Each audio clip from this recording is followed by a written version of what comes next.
Well, hello and welcome to the Cool JDM show, streaming live on Pacific Coast Auto. But Abs, what up? Just how cool is it? Man, so cool I describe it as frigid, cooler than a penguin soaking in an ice bath. Damn, that's cool. Yep, you're right about that. Cooler than a Fonz, fixing an appliance with nothing more than a smack to the side of it. I'm talking cooler than cool, cooler than a February cannonball into a pool. So cool. Indeed, so cool that it's cold. Ladies and gentlemen, The Cool JDM show. And hello, everybody, and welcome to the Cool JDM show. My name is Derek Weldon, and I am the co-host. You know what? Sometimes I say I'm the host, but actually I'm kind of the co-host. There's the two of us. You caught me by surprise there. Yeah. That means I'm the host today. Welcome to the cool JDM show. Thank you, Maximilian Scheffler. Streaming And, live. of course, Grant. Say a quick hi, Grant. Hi. That's all we're going to get from Grant, and more information on that in just a second. But we got to go over the itinerary for the show today because it is a big one, and it is quite possibly a fire-starting one. This is as close as we've ever been to calling someone out. I'm Starting the beef. And so we have a real-life example of a direct and detailed cost comparison between PCA and a competitor. In other words, we can call this a don't get scammed by other exporters. Or, what's the title of this show? I don't remember. It is interesting. We do this all the time ourselves in the office. If one of our customers sends in a quote or a past invoice from somebody, we look it over and then we compare it to ours just to see where we stand. And it was quite interesting that this one was as detailed as it was, because this gives us a perfect chance to do line by line everything that it costs to import a car from Japan. And so you're definitely going to want to watch this one. Yes. After that, we've got auction picks. These are cars that come up for auction, including one of the coolest cars ever. Wait. Chat, please guess what is the coolest car ever for Derek Weldon. I was going to say what it was, but I guess we're going to have to leave these people wondering. It is not a City Turbo, but I think if people watch the show enough, they're going to... You don't have the itinerary in front of you, so you don't know what's going on here. But the car that I had picked as the coolest car ever wasn't a Honda City Turbo. Anyway, on with the show. Okay. We have updates on Grant's car, and we have updates on my car. Kind of big updates on both of them. And then we're going to bring back the cool JDM snack tier list. We've got a new JDM snack. This one is very popular in Japan, so if you do come here, you'll be able to find it at stores all over the place, and you can try it out or try one of our S-tier snacks that we have on the list. Yes. And then after that, of course, Q&A at the end. It looks like YouTube has an option for Q&A now, like a new thing, and we don't know how it works. Yeah, we don't know. So we're going to try it out today. We're going to click it, and then if everything catches on fire, then we'll know it's a bad thing and we won't do it anymore. Cool. The cool JDM show. Now, before we get into the show, I just got to say a little thing. Grant today had warned us that he is super busy, especially at the beginning of the show. And so if Grant ever does come into the show, I want everybody to cheer him on and give him compliments and whatnot. Yes, please. Yeah. He's holding the fort down. Really? Yeah. He always does when we do these shows, right? Because we're always short-staffed, especially now that Mike has left the company. Grant definitely holds down. Sad sounds. Yeah, do you have a soundboard with a wah, wah, wah? I don't. Okay, we'll have to do it by mouth now. Okay, so we will jump right into the beginning here. It is the Don't Get Scammed by Other Exporters, and that title is a little bit salacious. We are here to inform more than we are to brag about how good our company is. That's always really been the PCA way. And if we are more expensive, which happens sometimes, we will definitely tell people, and we will hopefully try to remind them why price is not the only thing that you need to consider. But in this case, the other one, it was well more expensive than we were. And I think it's really nice to get one that is as detailed as this is, because it's pretty common for people to say, for an exporter to say, this is what the price is, and then you sign up for them, and then you don't find out until after the fact that it's a lot more expensive because add this. We always want to be as clear as we can, so all of these prices are detailed in our terms of service. But that's unfortunately not the way that many of these companies work. It's sign the customer and then get the money for the most part. And one of the reasons why we've been in business for so long and are so cherished, if I do say so myself, is because we do most of our advertising through word of mouth and, of course, through YouTube. And people feel like they can trust us. And when you're buying from a company across the ocean from where you are, or across a lot of land, actually Japan is an island state, so across the ocean, no matter what, then you need to have that trust. Or across many oceans. Yeah, right? So the Pacific Ocean, hence the name, right? Yep. Like we started exporting to Canada, so the Pacific is pretty big. But I do wonder sometimes, you're actually from Europe. This is a little bit of a tangent. You're from Europe. What's the Pacific Ocean like? Is it all like weird and like isolated and in the other side of the world? Because being from Vancouver, the Pacific is the big ocean. Yeah, I remember when I came to Japan, it was a very big thing for me to be able to say, I'm going into the Pacific now. Like going to the beach first time in like the ocean that is so far away. I'm stepping into the unknown. Yeah. The Pacific. The chat today is asking, are we naming and shaming? We will get to that. So I guess we will get at least a few more seconds for those people who are wondering before we give them the news on that. The engagement, we really got to have that. So, one more thing. Rich Charizard said, Grant is bidding for me, and he is amazing. Well, Grant didn't come on, so you gave him a compliment before you were allowed to officially, but he'll take it anyway. I'll take it. Okay, so this all started because we received a quote from a customer, and that's very important. This wasn't an invoice, this was a quote. And so this company has a detailed thing like, if you buy a car for this price, then these are all of your costs, and here's the end cost. And that, perfect. I wish more exporters did that.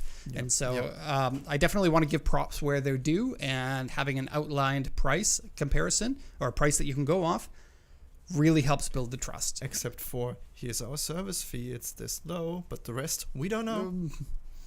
Still, give them props where it's due. Yeah. Right? The car is a GRS 204 Crown Athlete that he was after. Japanese car, Crown, and this one is going to Canada. And so this was really easy for us to make a comparison to it. Now, we're not going to show, name and shame the company in this. We very much value being in business and doing a good job, and we don't know who out there is going to get upset at us putting on a show like this and then going, okay, well, now that they've damaged my company or my friend's company, now I'm going to go damage their company. And I really don't want to have our company damaged because of that. And so for us, not worth the risk. And honestly speaking, it's a little bit playing in the mud where I don't want to. Already kind of showing this is a little bit playing in the mud. But we're not going to show the company. We're just going to talk numbers on here. It is something that you can trust. We will show you the actual quote, but it's been censored so that it doesn't have the company name. The whole time you've been talking, I've been scanning the thing, seeing if there is one thing that we missed.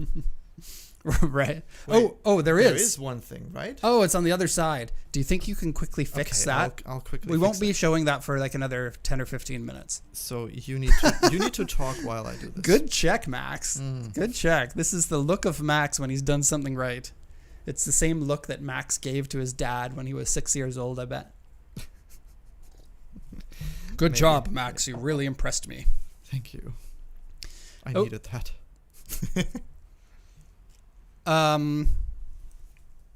Continue talking while I make this censored. So it is importing a car is a little on the complex side. I think that we do a pretty good job at making it fairly simple, but there are a lot of costs to consider when you're importing the car. And it's not so easy to know what those are if you haven't imported before or you're inexperienced in importing, like maybe you've only done it a few times. And so in this episode, we will focus on what are some of the areas where exporters are making their money. Now, I have ragged on and on and on about how like many of these companies are having a nice low service fee. And then you find out that you're paying more because there were other hidden costs that you didn't see. And this will be a good example of that because it is a live official version of a quote. Now, about this company, and this is where it gets a little bit complicated at first. This company that they got the quote from is a Canadian company, not a Japanese company. And so they are not in the same industry exactly as us. So if you're a customer in Canada and you want to import a car from Japan, you can either hire a Canadian company or hire a Japanese company. The Japanese company is an exporter and the Canadian company is the importer. And we are? And we are an exporter, so we are in Japan. So here's you, here's the importer, here's the exporter. Can they see everything there? Yep. Okay. And so if you want to buy a car, you can go with the exporter or you can go with the importer. But the importer also has to hire an exporter. So if you are buying from an importer, then you're paying these people a profit and you're paying these people a profit. Okay? And so what we're going to detail today is the costs that this person is paying that will include both these costs and these costs. Okay? And in order, our company only has these costs, but in order to do a proper comparison, we compared it to a contact we have in Canada that can process these costs for you if you were to buy directly from us. Mm-hmm. Okay, so this makes it an even playing field. Yeah. Okay. Now, this company is in an area of, I don't want to give anything away. Is in an area of Canada that is far away from the ports and has lower competition, so costs are probably going to naturally be a little bit higher as a result of that. I think that that's a given, and I think that's completely fine if they're a little bit more expensive than a company that is in BC that has a lot more competition. Okay? Now, we should talk a little bit about the differences in buying from an importer and an exporter. This is all like building up to the grand reveal, and it's just things that really need to be known. Yeah. An export company, this is a very simplified version of it. The export company is you pay less, you do more of the work. Okay? An import company is you pay more, but they handle more of the work for you. And the more of the work stuff is transporting the car in Canada, putting the car through inspection and compliance, and registering the car for you so that here's the keys, you can drive your car now. And to some people, it is worth it to have that all together.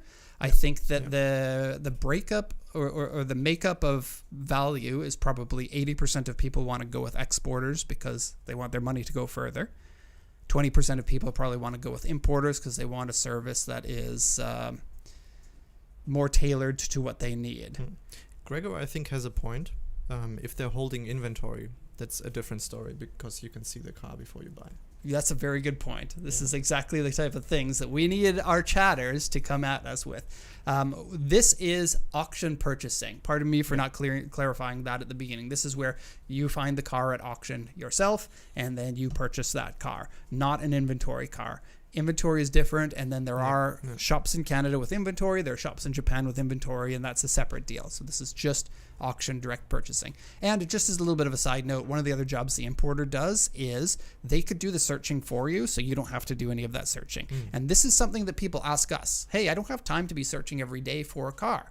Then our answer is you might want an importer for that. Like you either search yourself or an importer, because the importers have that profit margin and they got to work for their money, right? And so exporters can't. We can't offer that service because it is just too expensive for us and we wouldn't be able to compete. But usually higher margins for importers. Okay. So now that we've compared a little bit, we'll talk a simplified version of the price before we get into the details. And so how much more expensive in total is it between buying from this company and buying from us with our person in Canada that's a contact to get you all of the same things? Okay? And so their price, $16,517 for GRS 204 Toyota Crown. $16,517. Our price for the same thing, basically the same thing. Some things might be slightly different, but our cost, $13,522. Exactly the price that it's on the thumbnail, by the way. A difference of $3,001. And $3,001 when you're buying a car can get you a lot better condition for the car. I think that most people most people see two prices and one's $3,000 less and they go, oh, I want the $3,000 less one. Of course, there is more to it than that, but That's where we're starting. Okay. So now let's break it up into importer and exporter sides of the story. And so if you are buying directly from a car exporter, like us, Yep. comparing to what this importer paid their exporter. Does that make sense? Say it again, just to make sure. So we're comparing two sides, the customer dealing with us, Yep. the cheaper price, Mm-hmm. or their importer dealing with their exporter. Because their exporter actually charged the importer much more than we charged the customer. So we're taking out all of the importer to the customer commission part of the calculation. So this is just the first Okay. of Because two steps. Okay? I wanted you to clarify that because my first question would have been those $3,001 of difference. Is that $3,001 of profit for the importer? It's split pretty close to half and half between the exporter making a lot more and the importer making a lot more. Okay. So it was really interesting though, because there were some areas where they could have volume discounts that did get some things cheaper too. So I've got some advice for the exporter later on if you are the exporter and you have found your way to this. Yeah, Raindrop said in the comments, you can use the DIY argument for anything, but sometimes people don't want paperwork issues. And that's true. That's absolutely right. And for people who are like that, then we recommend the importers. And don't kid yourself. Like, we do over 80% of our business to dealers. These dealers are these importers, and we very much value them. And there is very much good reason to be buying from them as well. And all of your own work is absolutely not something that everybody wants to deal with when you have other things that you need to be dealing with. It's the same thing when fixing your own car, right? You could either do it yourself. I don't do any of my car work myself anymore. See?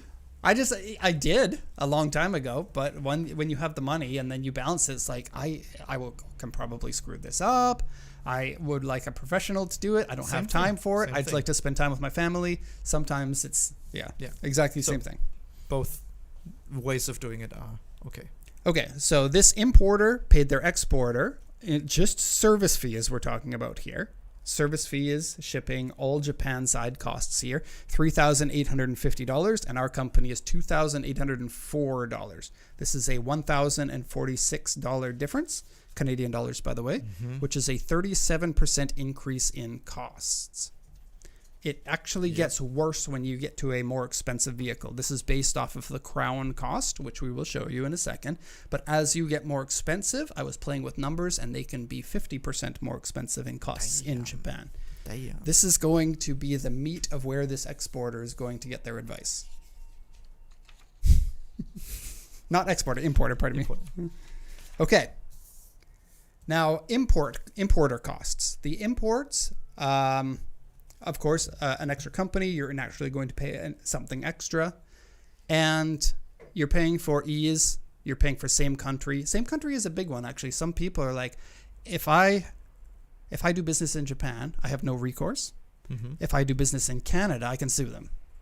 Can't really sue them in Japan without a lot more hurdles to do that. So some people, naturally, if they are a little bit worried, they would prefer to do business with a company in that country already.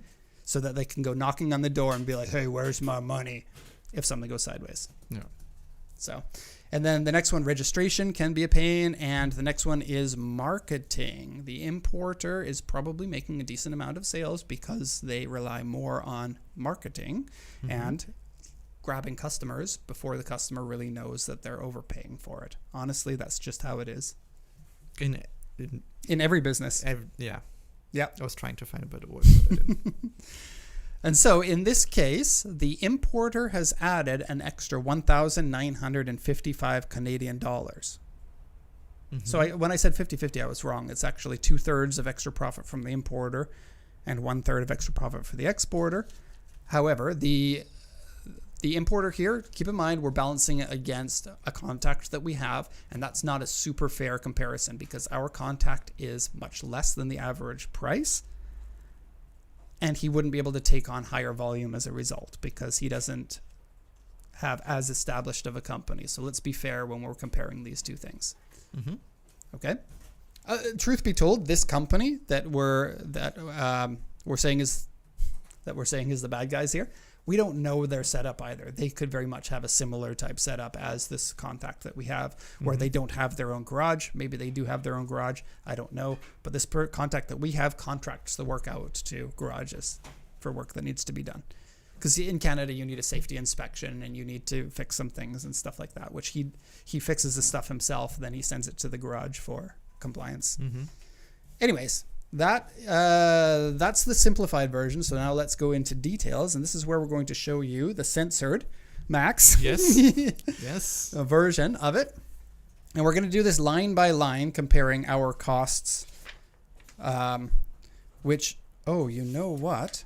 I don't have the our costs version of it.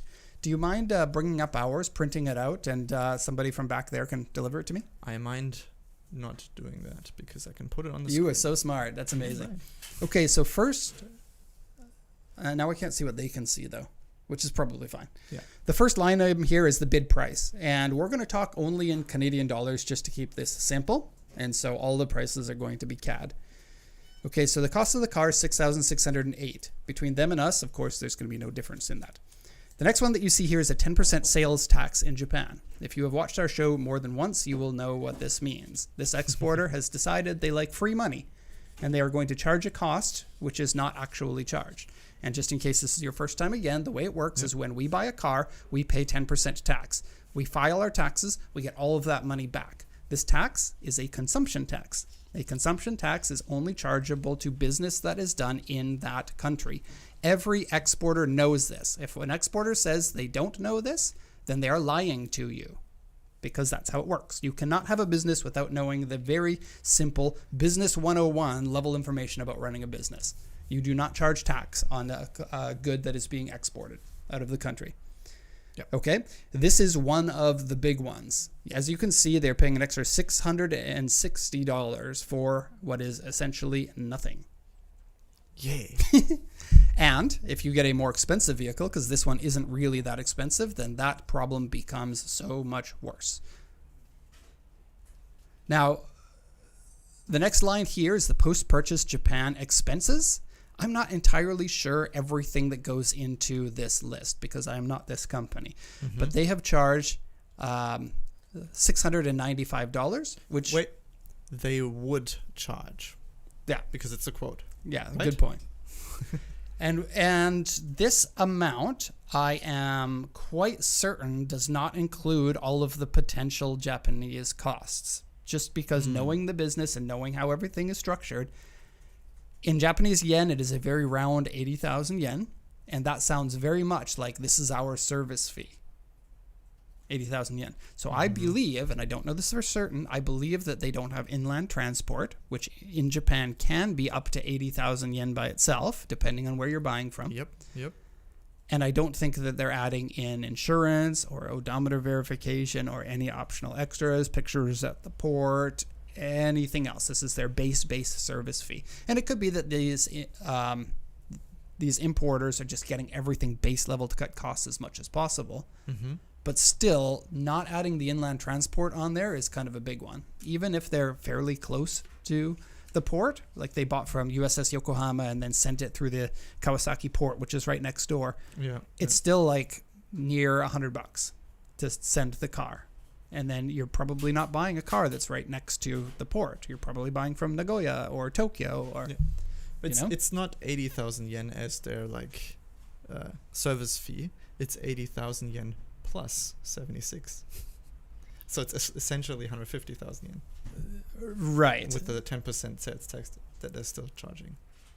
And then the next big one is the... and let's just compare there. Their 80,000 yen is the same as our... Or would be considered equivalent to our 100,000 yen. And this is exactly what I'm talking about when people advertise a low service fee and people go, ooh, which one should I buy? The company that sells for 100,000 yen or the company that sells for 80,000 yen? And it's like a bait and switch because you're obviously paying so much more when the 10% tax is in there or anything else, like the next line item, the shipping. Now, I was able to calculate the shipping exactly based on the size of the car, and their cost for shipping was $2,400. Yep. And our cost for shipping the same car is $1,760, a $640 markup Furthermore, we mark up the cost of shipping too, but only about $100. So they're marking it up $740 while we're marking it up $100, just $100. And if you're a dealer customer, we don't mark it up at all, just as one of the dealer perks that we have. Everything is transparent and open. Okay, so that's all the Japan side costs, and our total. Wait a sec. Question from Grego: does that include insurance? They didn't include insurance on there, and they didn't separate it out for shipping. So if they had the shipping cost as $2,400, which includes insurance, which ours doesn't, then the insurance on this would be $30 if it's low end insurance, and if it's the cream of the crop insurance, it'd be $100. Okay. So yeah, the shipping might include insurance, but it's not the extra money. It's not an awful lot. Yeah. Honestly.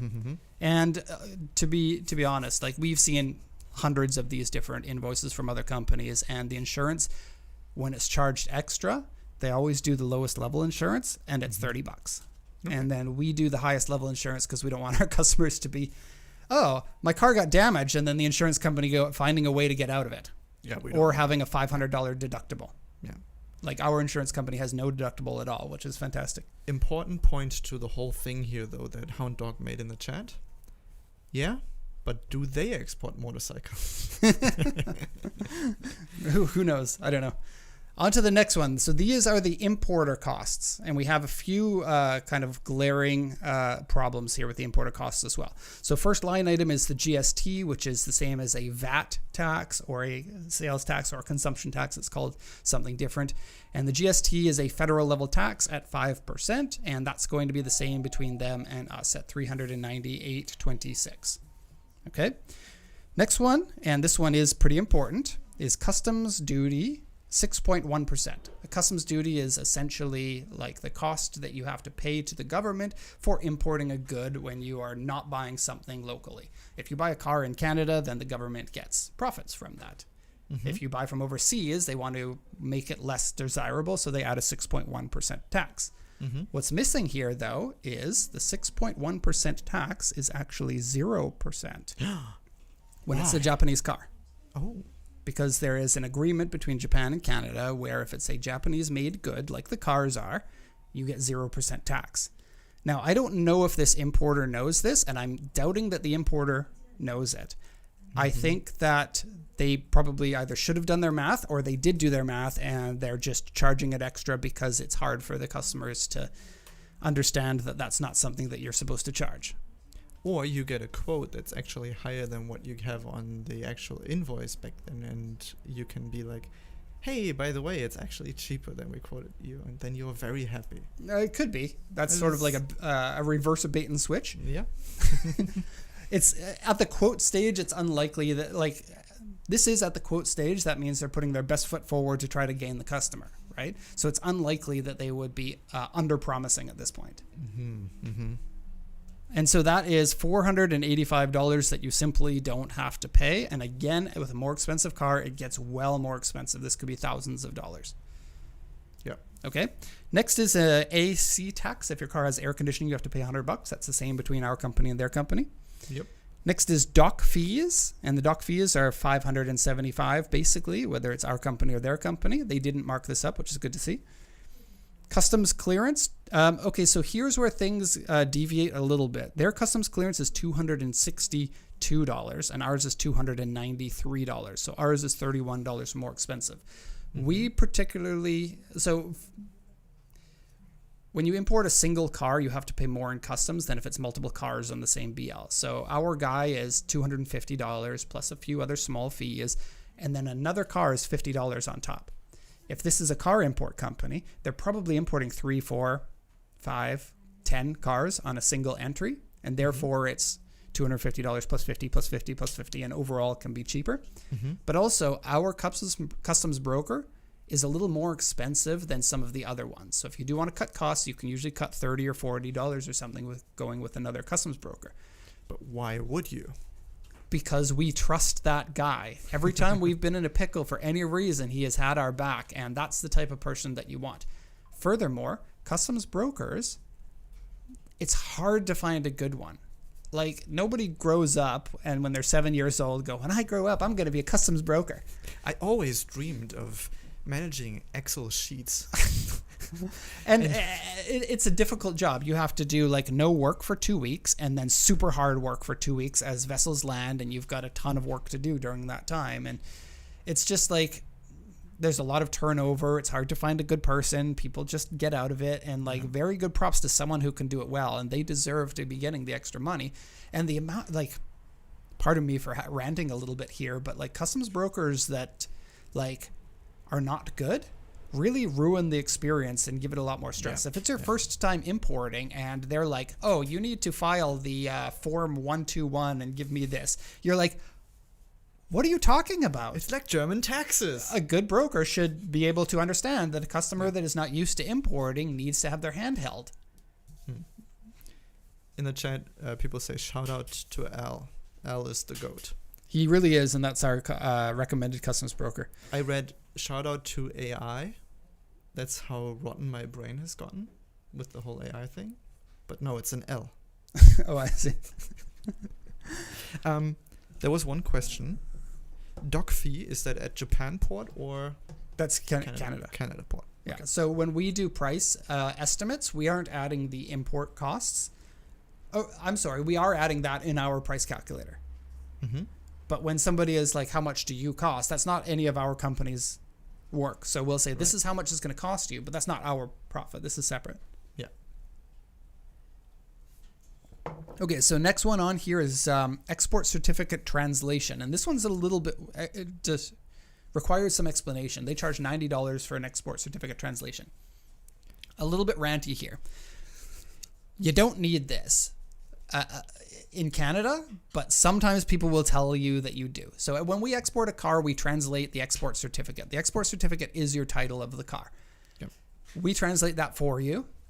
But in Canada or in other countries, sometimes they don't trust that it's translated right. Even though the bloody document is in both English and Japanese. Like intentionally, like the registration of the car is in Japanese. When you go to export it, you deregister it and convert that to export certificate, which has a translation on it in English because they know people in other countries don't want to deal with Japanese certificates. So they make it easy. But some stupid countries, like Canada, need an official translation. I'm from Canada. I can call Canada stupid. And then furthermore, sometimes when you go to register the car, they're like, well, this translation was done by the same company that's exporting the car, so we don't trust it. Sure, they can't take both papers and then go, yep, that's translated properly. No, instead they have to get an official translated copy, which doesn't bloody exist. Like sorry, I'm ranting still. Yeah, please rant. There is no governing body in Canada that certifies translations. There isn't one. So if you pay whatever it is to a translator in Canada, you're getting a fake certification. And we tried to one-up this by we've got a stamp that says certified translation, and we put it on there just so that these idiots will be like, oh yeah, well this one's certified. It's got a stamp and everything. Just because like you can't argue with these people because they'll just be like, nope, no. Okay, it's so annoying. Okay, rant over. What were you going to say? Two things for me to add to that. For one, in German culture, if something is laminated, that means it's official. So if there's a sign that's not laminated, you ignore it. If it's laminated, official. One thing. The other thing, I've talked to a person working in the German registration office, and she is responsible for registering imported cars in Munich. And she told me, I love the Japanese export certificates because everything you can see is in English too. I don't need to do any legwork to understand what it's going to say. That's Germany, the bureaucratic, like last boss, is making things easy and can do it. Yeah. But Canada can't. I don't know. Canada, the country with 2 official languages. We're used to not understanding things in Canada, and yet still. Okay, so I'm going to back this up, back up what I said about this a little bit. This importer probably doesn't want the hassle of having to convince people all of the time, and so we're just passing the cost on. They are passing a pretty large cost on. I think they're probably getting these translations for cheaper, and if they aren't, they should find one that's cheaper. But, yeah.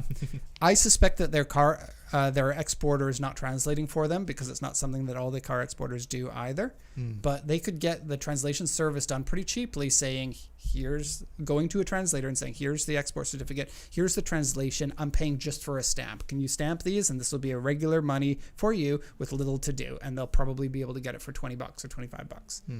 And they're charging $90. Perhaps they're getting it fully translated at $90. That seems about right. On to the next one. Freight from Vancouver to Ontario, $2,000. We checked with our guy. It's $1,900. $100 markup isn't too bad, so no shade to be thrown there. Safety certification. They are cheaper than us for this. So the safety certification is the out-of-province inspection. It's called the OOP. And anytime you buy a car in Canada from one province and you move it to another, before you can register it, you need to get the out-of-province inspection. There are some partnerships where provinces allow inspections from other provinces. Like if you get the inspection done in BC, then you can move it to Alberta and it still qualifies. It's a little complicated. That sounds complicated, yeah. But they're charging $150, and our guy is, let's see if I get this on the list, $240. They probably have a good deal with their inspector. Now, the safety inspection also requires some certain things to be done. The car needs to pass the safety inspection, so like brakes, ball joints, tire tread, tire compliance, headlights. These things need to be changed or converted. Our guy does it to the letter. This other shop maybe doesn't. And this sometimes can be a benefit of working with an importer, is sometimes you can get your Skyline with official Skyline headlights just kind of done under the table, which in my opinion is okay to do. Yeah. But also we don't know what we don't know. So the way that my guy does it is it's all by the book, and he'll set up real lights onto the car, and then you can take those off later if you want. It just has to do with the beam patterns because it's right-hand versus left-hand drive. Next one is the title and registration. They have $91 on this. The title and registration can be done by you. So you just pay the fees for this. So our cost for that I just put as 0. I may be a little bit off on this. There may be some, like, other than the PST that you have to pay, your provincial tax, which is separated from all these costs, by the way, just to make it level, because it's easier before you do taxes, because Ontario has 8% and BC has like right. So the big 6% green or thing something like you that. see here is including tax, which right. we So didn't. taxes are different, and that's why I pulled them out. And next one after that is the commission, and they charge $2,000 there for their commission, which is a little bit expensive. I know when I was getting into the game, $1,000 was normal. I think it's gone up now from that. Exporter or importer? For importer. Okay. Importer cost, not at all exporter cost. Exporter cost is still bouncing around 100,000 yen, depending on what they add into it. Yeah, and because whatnot. Japanese economy didn't really grow. Did it? So I would think that a reasonable price for this for an importer is around 1,500. If it's more than that, you really have to look into what you're getting from that, and it may not be super clear to find out. But certainly you can ask the importer, and they'll have a laundry list of reasons why it's worth it to go with them, because those are their sales points. So 2,000 seems a little high to me, but I can't say completely because I don't know how much effort per sale that they're putting in. Yeah, and we don't want to really comment on it too, because it's Our- a numbers game at this point. Our guy does $600, but I do realize that that's cheaper because he's not established. And so if you want to do this, like if this company here that we're comparing to our guy has their own garage and everything like that, has their own inventory, has their own employees and stuff, of course they're going to be more expensive. Yeah. And if it's important to you to go to a business like that, that's fine. Right. Okay, and so that is the everything costs. You've seen the breakdown there. So I'm going to just highlight a few key points that I want to talk about. This the exporter is charging 80,000 yen, but they're actually charging more than that.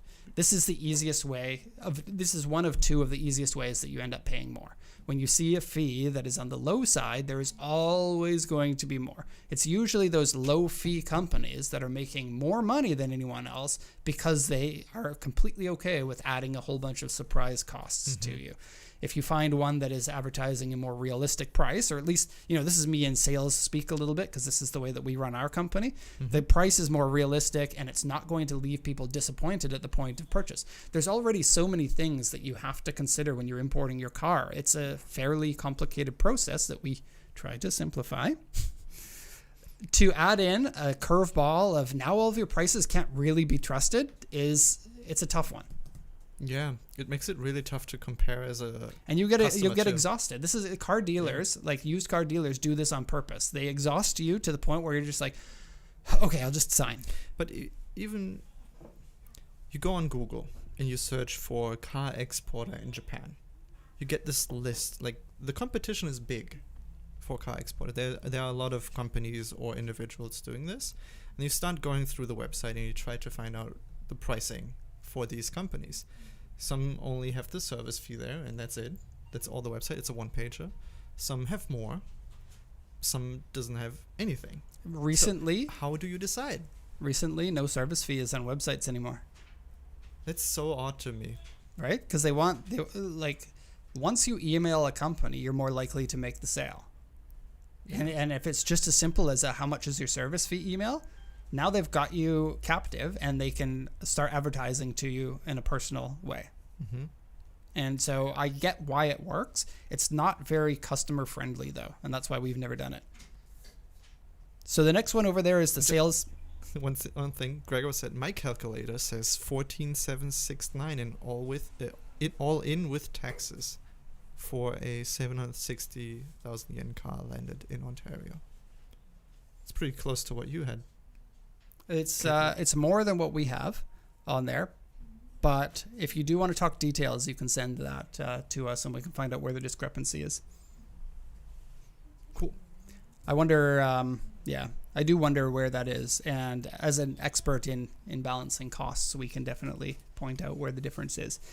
In ours, we don't have insurance, and there are certain times where the costs have to be more expensive. Like say you're buying a car that is too tall to be carried by the regular carrier, for example. You need to get a different carrier. The size of the car matters for shipping. We use the actual size of this car that he bought. Mm-hmm. Like there are certain things that's going to bridge that gap, and I can point those out for sure.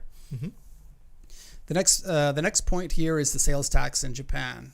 Please don't buy from a company that charges the sales tax. It's free money to a bad guy, basically. They're charging something they shouldn't be charging, and then and you just pay it. Yep. Like somebody who decides to charge that is a bad guy. I'm fair enough saying that. A little bit of a back rub for the importer in this case. They might not know that that's not normal. That was one thing I still had in my mind to be saying. Maybe that importer needs a better exporter. Like us. Oh, you have that on there. No, I don't know if us is the answer. I certainly don't want to sound like we're just trying to capture this company. That is true. So I ruined your I also like I ruined your build-up. If you are this importer, all of the words, like you're going to hear the negative words so much more powerfully than the positive words. So even though we're trying to be neutral, if it's your company that we're talking about, it's going to be painful to hear these things, and therefore your brain is only going to vividly remember the times that we were saying things that were mean. Mm-hmm. And so I already suspect it's a lost cause to this company. So the sales tax, I don't think we need to push for that any more than we did. The freight being marked up as much as it is, very common way for exporters to make extra money. So they can either give the wrong freight number, they can give the wrong exchange rate, or they can give the wrong cubic meter size, which is what they did here. I will say that there is a chance that they got the cubic meter size wrong, because this car is actually like 13.5 cubic meters and they wrote 16.5. I don't know if it's their MO to mark up the size of the cost of shipping. Mm-hmm. But significant difference there. And like, think about it. If your service fee is 100,000 yen, like our profit per car is somewhere around $700 or something like that. If you're marking up the shipping by $700, you're doubling your profit. Yeah, doubling your profit. In my mind, that's totally not cool. Like every time that we do our year-end taxes, the accountant is like, for the amount of business you're doing, you don't make an awful lot of profit. And I'm like, I know we have this conversation every year, but they're like, if you could only add like $25 extra per car, you could make an extra $30,000 or something like that, right? And I'm like, yeah, but then I have to start being a bit underhanded, you know? This I was thinking this morning, this company is my bubble away from reality. Like I've become so upset with how so many companies really don't care about the customers. And if I want to live in my own world, then I get to be the boss and I get to make the rules and I can at least pretend for a little bit that the world is okay. Right. I was thinking about that this morning. Yeah. Yeah. And it feels, this is gonna sound weird, as an employee, it certainly feels that way too. Thank you. Yeah. On to the next thing before I turn red in the face. $2,000 commission seems a bit expensive. Here's a key point. This exporter is probably goosing the importer on the freight and the 10% tax. This is a tale as old as time, and they will try to get away with it with anyone who seems like a mark. So if you are looking to start your own business, we see this all the time. We get an email from somebody who is overplaying their ability, and we can always see through it. So someone's like, I'm starting my own import company, and I'm looking to do 10 cars per year, and I've got the financial backing, and they try to use industry terminology, and they try to know what they're talking about to seem like they're established and they're going to be a big player so that people take them seriously. But when you're an expert on our side, you can absolutely see through that. Yeah. Like this is how we qualify our customers. When someone emails us, we have to make a mental profile of who this customer is, what their level of skill is, so that we know how much that they need help. Because if they are someone who needs a lot of help, we want to be able to give it to them. And so if you're overplaying your abilities, you're hurting yourself, but you're also making yourself a mark. Because these car experts are like, oh, look at how much they don't know about what's going on. And I think if I just pat his ego a little bit and tell him how, oh, you know your stuff really well, his brain will fall out of his head. He'll bend over and the brain will fall out and he'll stop being careful about who he's buying from. Yeah. And they know that okay, as soon as I can get one over them, I can get more over them, and we'll see how much that we can get. And this comes back to the next thing that, again, I talk about all the time, but this might be your first time watching this. The exporter's winning cars for a set price and then pretending it was one for a different price and then pocketing $1,000. That is an old thing. Or $6,000 or $10,000. Like we had a customer that I emailed him and I let him know we could have taken $9,000 from you were we one of the companies that did this. And this is partially why the low service fee can be advertised, because the profits don't come from the service fee, not in those companies. And you don't know if they're those companies because you have no way to tell the final price unless you email us. Right, Max? Yes. Within 3 months. I'm just amused. We're really starting fires, aren't we? This episode is going to get us doxxed. After I said that working at PCA, the chat went up with bromance just occurred. Yeah, you know what? I've always thought we sit a little bit far from one another in this show, so you want to come a bit close. It's now the hot JDM show. Did you make that up yourself? Yeah, that was good. Just on the spot. Yeah, I like that. That was a good joke. Thank you. We could make more money if we start exporting motorcycles. Don't even. Okay, so next question. Are they communicating all of the costs? And certainly when we have a customer for the first time, the costs are complicated and we try to simplify it. And so is this quote including everything? What about inland transport? How much is that going to cost? What about insurance? How much is that going to cost? What about repairs that need to be done to pass the inspection in Canada? How much is that going to cost? Potential repairs in Japan to get the car somewhere. Right. When sales happen like this, you never want to overload the customer with all of these what-if situations because it makes the process seem complicated and it raises anxiety, which leads to fewer sales. So it is completely normal not to bring up every what-if, but you still want to open that road to the customer for if they need that information. And if you do see somebody buying an RX-7, then they need that email going, okay, hold up. How much do you know about these cars? Or do you know that there's a good chance that this is going to break before you import it, or that the engine will need to be rebuilt by the time that it comes in? Set aside a certain amount of money in case the car breaks down on the street That's going to the port. that's so hard to do. Honestly speaking, Yeah. I would probably buy at the max of my budget just because. I mean, how little bit of a tangent of all the cars we buy privately for us here. Do we ever stop at the actual maximum bid amount that we set for ourselves in the moment that we bid? I'm bad for this. Like when I see a car that I want, I'm getting that car. I'm very bad for that. And I think for the Lotus, I overpaid a little bit for it. I think for the Corolla, I underpaid. I think I got a better car than I was expecting. I just remember Mike, oh, my budget is $1 million. Then the car passes $1 million. He's still going. I am proud to say I have been under my maximum bid for both of the cars I've bought here. Good job, Grant. Nice. Oh, Grant's in the chat. Anyone want to give him compliments? It's not in the chat. Grant's in the microphone. on the microphone in the audio, on the live show. That is the Cool JDM show. He's also in the office over there. Grant, I love you. That Are you comes going to read from all of the comments? Hound Dog. Hi, Grant. Going you right beautiful for boy. the like full effort on that one.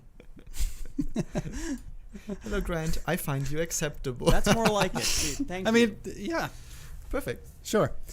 Okay, the next one on there is that the this importer either doesn't know or hasn't mentioned that the TPP for the 6.1% tax. That's a huge cost potentially.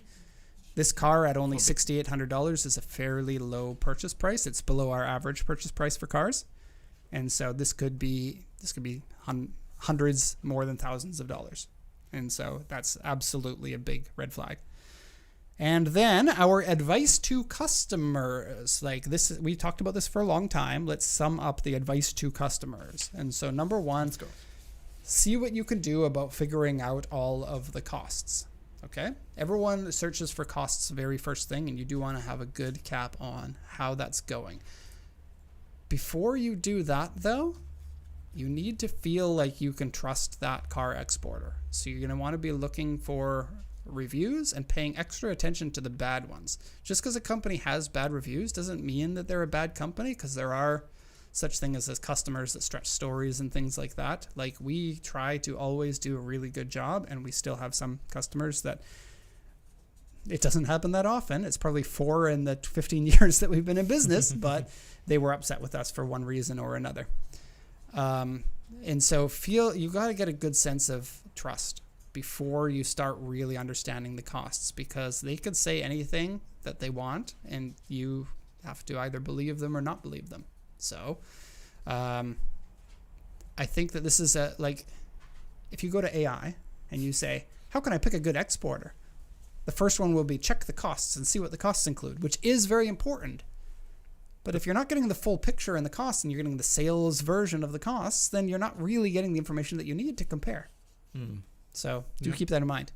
Another thing that you can do, and this is a little bit self-serving, but you can always check with us. And like I said, all the employees here know this. We do not fluff up our prices. If someone is cheaper than us, we will absolutely tell you about that. And you can check, does this sound right? Even if you're not going to be buying from us, you can call us and you can bounce some things. Oh, this exporter said this. Is that true? Because it's a company where the customer has such a little understanding and the exporter has such a big understanding that this difference between the two is where the most scams exist. This is where the money exists.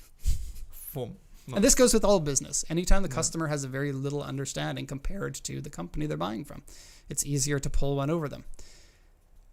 And then the last point here is price is not the only measure of a good company. Like, just because a company is more expensive doesn't mean that it's bad to work with. When you're buying a car and the car is $15,000 and you're getting a little bit nervous over one company seeming to be $50 or $100 less than another company, you're worrying about something that's not really a matter in the grand scheme of things. And a company that's more expensive probably pays their employees more. So you're probably going to get better service, and you might not even know this until things go sideways. Like, we've bought from, when we were a small company and we didn't have our own auction licenses, we had to buy from other companies, and we had companies that we were completely fine with until something hit the fan and suddenly he's swearing to my wife on the phone. And then it's like, okay, Not you don't, good. that's not something that we come back from. Yeah, that's not a good thing. Okay. Yeah. Advice to the exporter, and really the biggest advice that we have here is find an exporter that isn't costing you so much. I believe, truthfully, that this is the exporter that's charging the tax and you don't know about it, and the exporter that's charging the freight and you don't know about it. So that's somewhat on you as the importer to find a good company to work through. But if that exporter, like we didn't even put any of our dealer discounts into this comparison, but if they're a dealer, they'll get discounts, right? And Hopefully. they will get significant discounts. Most likely. Mm-hmm. And they're already paying $1,000 more than they were to buy from us, just a regular customer. That's certainly a weakness. So, yes, I hope that this video doesn't come off as too slanderous of other companies. I guess it would be considered libel when we're speaking, but salacious is a better word because all of this is what I consider to be true, but it's not easy to hear, right? And I hope the customers watch this and the takeaway is that, oh, these guys know what they're talking about and I can trust them. Not so much as, these guys are trying to ruin the competition. It's like we want to educate. Educate first, I think, is what we want to do with these live streams. And how to say it? It was not to downgrade another exporter, importer. That's why we censored it. But it's still dear to us so that you guys know what is actually right in the business. Sure. Yeah. I think the wording was a bit off. Well, English isn't your first language. So I think it was fine. It's understandable, and that's a good way to end this one because we have talked about this for nearly an hour. Let's go on to the next more fun part of the show. Hopefully you'll stick around if you want to know a little bit more about us and how we can be fun and not complaining all the friggin' time like we have just been for the last 45 minutes. We've been educating with sprinkles of complaining. No, I wouldn't even say complaining. Just educating and being cool. And a little bit hot too. We got to make that a thing. Yeah. We'll get. You're making stickers, right? We can make a caricature of Derek and Max with hearts over us, and then the hot JDM show. Nice. Okay, so next section is the car pick section, and our first car here. Woo. Grant, do you have time to talk about cars? Yep, I'm back for a bit. That is very cool, Grant. Thank you so much for coming in and talking about cars when you're so busy. Oh, thank you. Okay, so the first one we have here, is a Land Cruiser. It's a fire truck. It's big. It is kind of what everybody wants. This is how you make your pickup truck conversions because they were never sold in Japan. This one is a 4-liter gasoline model, which means it will probably be cheaper. Oh, that is so cool. The diesels are good, don't get me wrong, but they're not a turbo diesel. They're made for reliability more than outright power, but the 4-liter is a UZ, isn't it? No, it is not. What is it? Yeah, it is, what is it? I believe it's an F series. Is it an inline 6? Yes, it is. Oh, wow. Yeah. Cool. I didn't even know there was a 4-liter inline 6 by Toyota for this era. which engine is it? Yeah, so this is an F series. I believe it is a 3F. Oh, that's a 4-cylinder. No.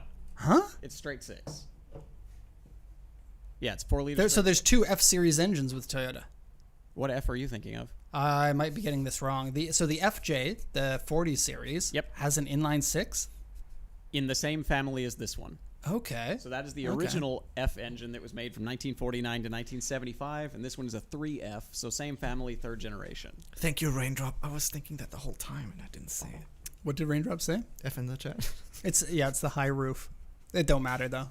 Yeah, so it's got an extra 20 horsepower and a little bit more torque than the older 4.2 version. It does have EFI, which is an advantage.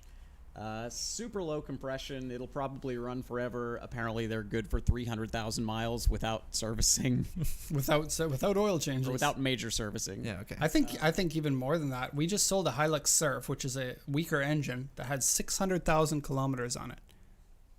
Yep. Crazy. So pretty cool. Overall, it's in pretty good shape. No AC, as is common with these, but looks pretty good. Would be an awesome pickup conversion. Right. And you won't have to pay for diesel. How much are these going to go for? If I would wants guess to somewhere in the low 2 million range for a gas. I think that's about right. I could Possibly see up to someone years. overpaying though, Yeah. Is this one have AC or No, power steering? No. Neither, hey? Yeah. So that's a little bit of a trouble. You found a AC kit for this, right, Grant? Yes, I did actually. I came across this a while back. So it's kind of like an aftermarket, one of those underdash units like the muscle car guys do a lot in North America. And I think it was something like $2,000 or $3,000. I think it was less including than all that. your plumbing, piping, mounts, brackets, motors, like I think everything. closer to the 2,000. Yeah, Yeah, pretty cool.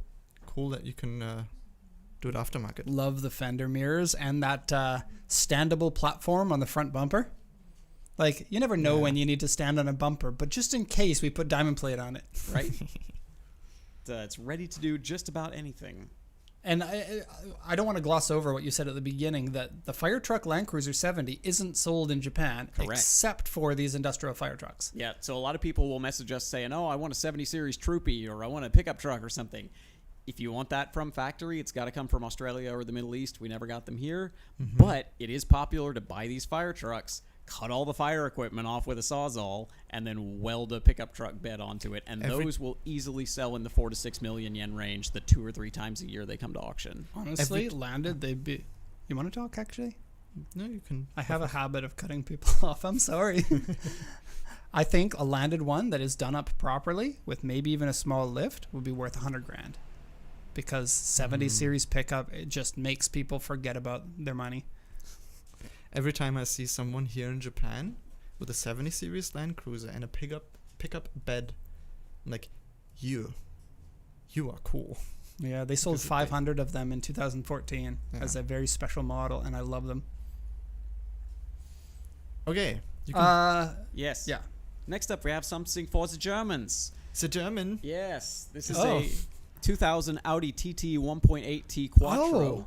Great condition, plus the very sought-after baseball glove leather seats. With the And- big stitching on the side. And the convertible with the 6-speed manual is a combination you don't see. The coupe with the manual is pretty common, but the convertibles with the manuals you rarely see. Yeah, so a lot of desirable options on this one. Pretty Low low mileage, mileage, too. 87,000 kilometers.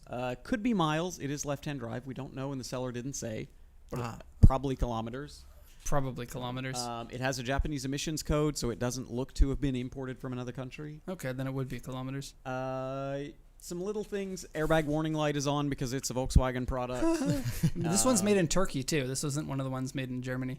The trunk has a rack installed on it, as is obvious. I've never seen that on this car either. That's something new. Looks good. It's got some aftermarket parts, but the seller doesn't know exactly what. But overall, good condition, manual, cool seats, soft top, winning little car. Price grand. I Oh, think that's before we go into price, I just want to remind everyone who loves the Golf R32 that this is a Golf R32. When you As a get when you convertible. get the VR6 engine in it, when you get the 1.8T, it's the slower one, but same engine, same platform, same suspension, same everything. But And this it is is the different best version of the 1.8T, right? Yeah. No, there's the TTS version of this generation that had an extra 10 horsepower. That's Okay. technically the best, but it was limited to a few hundred units. So this one is 215? I think this one's 225. Okay. you can easily bump that with a flash tune. TÜV certified. And it's an engine with an awful lot of aftermarket support. And Yeah. You can get a lot more if you wanted. Yeah. Anyway, I think it's a very cool little car. Even in this kind of condition, I would expect it to sell reasonably well under $1 million yen. These are not super sought after or expensive. The high mileage one could be 150 to 350,000. That is That's pretty cheap, eh? Yeah, they're very cheap. Hmm. So I expect this one, it's pretty near the top of the pile for these, so I think it'll go a bit higher, but I think it could still be a really good value for somebody. Left-hand drive, lame. Sama-san. That's funny. I agree with what Mr. Gularu said. Very influential design. Yeah. I remember when these came out and just being like, oh my God, It's different. way different. Yeah. Ironically, on the timing, the TT was the subject of the newest Haggerty video on the like various car histories and stuff. Super interesting. I really enjoyed Is it that with one. Jason Kasima? Yes. Yeah, he does good videos. Yeah. I saw, oh my God. So did you guys watch the last video with Doug DeMuro and Jason Kasima? I did not. It's a hot takes video, and I only got to the first hot take, and It was too hot for you? It was too hot. I had to get out of there. Doug DeMoro said he doesn't hate street takeovers. Oh. And his argument was street takeovers are this generation's version of our generation's street racing. Which I still think is a bad take, because even when I was younger, I thought street racing was fucking stupid. so sorry. That one came out by accident. Usually I'm more careful, but when I'm passionate, I can't help myself. Yeah. Sorry, chat. Oh, dear. Yeah. All right, moving rapidly on. On to the next one. And this is the one that you thought I was talking about. The Land Cruiser is the one that is the perfect car. This one here is a very sad state of affairs version of one of my favorite cars of all time. It is. I only picked this one because I think there are a lot of interesting signs that someone loved it a long time ago. It's got this very interesting center exit exhaust that could be custom. I couldn't find it off the shelf anywhere. It's got a nice set of wheels on it. It's got racing harnesses. It looks like the carpets have been stripped out and the shifter surround has been changed. So, like, I think somebody probably tracked this in period. That's wild to think that somebody tracks this car. Yeah. 40 years ago. I 35. It's in a pretty sad state now, but I think at one time somebody loved this. And Aftermarket it seemed fog lights, interesting. aftermarket front lip, changed shift to knob. Yeah, those cup holders in the dashboard, one of my two has that. Oh, cool. Just like that, because the car otherwise has no cup holders. It's weird. It's got a fridge or like a cool box to put your drinks, but it has no cup holder when you're drinking them. Yep. Yeah, So those are our picks for this week. Of all of them, I would say the TT is probably the one you want to buy. No, that the Land Land Cruiser, I don't know Cruiser's the how one high you it wanna might buy. go, but it is cool. That doesn't matter. So just anyway. this auction sheet, this is confusing. So the seller wrote something and then it was X'd over. It's a strategy, because they know that nothing can be written, but they know it can still be read. Yep.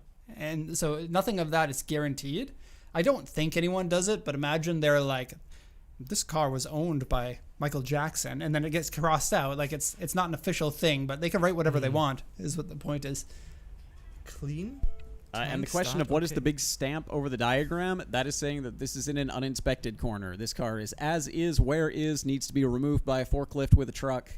Yeah, it is. There is no inspection that was done in this car. You know nothing about it mechanically or anything else about the condition of it. So the auction takes no responsibility for the condition of anything about the car. The clean tank start okay is a very interesting. Like, they know who they're selling to there. If you deal in old cars, you know that the inside of the fuel tanks are going to cause troubles. Maybe they watched the Mighty Camos video after where they cleaned the tank. Yeah. Interesting too that it's in English. Right. I wonder if they're trying. A car like this is most likely not making it overseas. It's going to be used as a parts car here in Japan, is my guess. Like, it's a lot of money to bring in a car like this when you pay shipping and service fees and import costs and everything, even if you get it for a cheap price, when your intent is just as a parts car, and it's going to be too rusty to not be a parts car. They're not easy cars to get the rust away from. Is that a Mugen sticker? Looks like the true Mugen kanji, but Oh. Yeah, I wonder. but you can't say. Okay, that were the car picks for this week. I wonder, yeah. On to the next section, which we have a few different things to talk about. It is the This Week at PCA, a section where we just talk about random things that we can think about at the beginning of the show. Our first... Nice. Our first one here is a little bit fun. We had a customer that has imported a car, and he's made a habit out of this. He imports a car that is pretty cool, but then he ramps up the coolness of the car by far. And so we've got a picture here of the car that he bought, and this is a, I believe, late 80s Datsun fire truck. Yep. So it's a single cab, long bed fire truck with fender mirrors. Perfect example of what you can do with the fire truck we showed earlier. Ooh. Well, that wasn't even planned, but good point. tie-in. Yeah, absolutely. No, Grant picked the fire truck, so he On definitely- purpose for this? Definitely on purpose. Cool, Grant. And yeah, well, he's made the fire truck look an awful lot cooler. We have a little bit of an excerpt here, but I didn't have time to read it. So did you want to go over that at all? We can, but this is the before picture. It's missing a corner. I think this is normal for the fire truck here. Fire trucks often have a corner that's like that. Okay, get ready, guys. He painted it. Now it looks like this. It's a bit small, but doesn't that look good? This picture doesn't have the side decals on it yet, but he had a shop custom make him side decals. And it looks so good. Let's explain. He said the stickers are made by a local graphics company to give it more 80s vibe. Paint to fit though. The roof was a challenge as the light pod was welded to it, but overall it wasn't too difficult. A new tailgate was purchased on eBay, and the side bed was first replaced with the steel sheet and then skim or filler to make it good. Whoa, so they modified the bed instead of got a different bed for the back. The wheels are from an 86 Hilux Surf, which we already had. It had painted in the original factory color with a modern 2K paint. Should be good for another 45 years. Nice. Mechanically, there was little to do, mainly due to the crazy low 6,500 miles. Which is quite high for the fire trucks. And easy life, well cared for by the fire service. Right. They have to rely on them when they're firefighting, so they keep them in good nick. Thanks again to everyone at Pacific Coast Auto for your help and guidance. Cool. Love it. I love it when people send in their pictures, especially when it's super awesome like this. Yeah, the mileage was 6,500 when the customer bought it. Miles. Because he's from America. Okay, so I got to talk to you about something, Max. And this has been all over Facebook, and I couldn't help but share it, so some of you guys may have seen it already. But if you haven't, this is fantastic. So first picture here. You guys know I love the Honda City Turbo, and part of the charm of the car is the story about the Motocompo fitting into the back and being able to be strapped in. Yep. And so, in case it breaks. in case the City breaks. No, actually, the City is now old enough that that's not a bad idea. But I think I made this point in the video, the Motocompo video that we're going to be showing probably at the end of this week, right?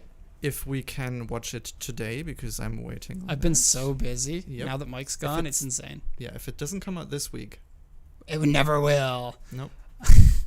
It's because of a reason. The point that I made is that you're never going to be carrying around your motorcycle in the back of the car, because this is a carbureted two-stroke and it's going to smell like gasoline at all times. Yep. Nobody wants a car that smells like gasoline at all times. It's a very cool thing. Bring it to the car show like that, but you're never going to be driving around with the Motocompo in the back. People already know what you're going to talk about, so I'm just going to show the image. There it is. Okay, so Motocompo in the back of an NSX. Yep. But the key here, it fits so perfectly that this had to be something that they were thinking about. And 40 years it took, 30 years for the NSX, 35 years, before somebody actually made the discovery. This is two eras of our life, the pre-NSX photo and the post-NSX photo. Already the NSX was my favorite Honda of all time. Now you have a reason to get one. Right? I have two. I can get two, because I've got two Motocompos. Then we can get two NSXs. Okay. One is one has to go in a city, yeah. So, and one in the BB. I gotta get more Motocompos. So one thing that I wanted to add in here, the NSX came out in when, Grant? 1989? Correct. And so they probably started tinkering around with the idea in the early 80s. Yeah. I bet you it was around 83, 84 where they were finalizing the chassis or finalizing the basic structure of the car, right? Maybe it's just one engineer who snuck that Easter egg in. And look how the trunk has that little extra bulge there, right? It's almost like it's perfect. I do wonder if there was somebody at Honda that was like, I'm not going to tell any guys because this is besides the point. But I love that Motocompo. Wouldn't it be cool? Yeah. People say it must suck to put it in and take it out, and yes, I would agree. I was thinking the exact same thing, because it sucks to put it in and take it out of the city. Yeah. And that's well easier. Oh, and one other thing too, it's made to be lied down on its side, But now you can't because the seals have gone bad and you'd be spilling your oil. The gasoline is probably okay, but the two-stroke oil that has its own canister, then it is only sealed with a non-screw-on type cap. It's a friction fit, and it will leak out. Just because it's old. Yeah. It's going to happen. It was made to be able to be sat on its side, and it actually only sits on one side, and it usually has a sticker that says this side up when you're laying it down. Very cool though. I was really happy to see that, and it blew my mind because I never thought about that. Me neither. Now we are in a new era. Too, and how much is a motor compo? Probably 300,000 yen. What's the next question? Do we export motorcycles? It's not really a motorcycle, right? I wonder if somebody could bring it as a carry-on back just by not telling them that there's an engine in it. Oh, it's electric. Yeah, this is my... well, they wouldn't let it because of the battery in that case. Ah. Okay, we got 3 more things to talk about before the Q&A. If you do have some Q&A questions, then go ahead and put them into the chat, and we'll talk about them. The next one now is we're going to be talking about Grant's clutch situation with his car, fresh off the racetrack. Yes. Well, not even that. One day after. Not even that. It was almost a week after. I put almost like 500 kilometers on that car between the race and everything hitting the fan. Yeah. Okay, Grant. Yeah. So I was coming home from picking up my daughter from daycare last week, Wednesday, and suddenly my clutch pedal went to the floor and the clutch wouldn't disengage. I was able to float it into second and limp it home, and then all the neighbor ladies helped me push it back into my driveway. The clutch release cylinder had completely exploded itself, and all the fluid was on the road. Picture here. Derek and I got that off, replaced it with another one. And I got it bled later. That fixed nothing, so the clutch still won't disengage. It has been suggested to me that the clutch diaphragm may have failed, which may have originally been what led the release cylinder to overextend and break itself and come out of the pivot arm for it. If you've got bent fingers inside, Yeah. you probably would have heard it. I don't know. And they could have prevented the your clutch arm from actuating. Like, it would have been too stiff to actuate, and then that stupid plastic thing. Yep. Small rant time. Stupid design, guys. Like, Yep. Grant and I fought so much to get it bled because it doesn't have the normal friggin' bleeder screw like the last 150 years. We've had the same thing, turn the screw to bleed open, turn the screw back in order to stop the bleeding. Grant, can you explain how it works for bleeding? Yeah, so... You see this pipe here? Can you point it out with the mouse? Yep. So Where's that the mouse? pipe This pipe. goes from the clutch master to the release cylinder, and it has a staged fitting that you push into it through a clip. And you push it into the first stage, and that leaves the bleed nipple exposed so that you can put a hose on it and bleed the air out of it. Push it in completely, and it blocks that off, and then you can cap it off. We were trying to... You're supposed to push down on this clip, pull it out to the first stop, bleed it, and then push it back in. And that was not going well. I did find out later you can just remove it entirely, put the clip back on, push it into that first stage, and then I put a hose going to a bottle with an air bleed valve on it, and I was able to bleed it with just my wife's help pumping on the clutch. Oh, that's nice. And so then once you get no air and just clean fluid through the line into the bottle, you can lock it in, and that works. And I get the full actuation out of the cylinder piston and everything, but still no clutch. Yeah. So I have ordered a new clutch, a new pressure plate, Upgraded a clutch. reinforced release cylinder with metal internals and a metal push rod, a reinforced clutch release fork, a reinforced clutch release bearing. So fixing all of the problems that Suzuki had. I will be upgrading every piece of the clutch system so that there is nothing left to do this to me again. Yeah, it really sucks leaving you stranded, right? Because now you got to move that to a shop because you can't do a clutch in your driveway. Nope. Yeah. Right? And then you have to pay for the transport to get it to the shop. Yep. Yeah. Sucks. Yep. Nicholas, yes, he needs a pop filter. I'm aware of that. So We that's hope the we thing. can find a good carrier, like loader, to get your car somewhere. Yeah, we'll Because see what happens. As you can see, Anybody want to Motor give compo? me super Is that- chats to fix my car? yeah, super chat him money. If you super chat, the money is going to go to drinks instead of Grant's car. That's the rule. Yeah. I'll be happy to drink as well.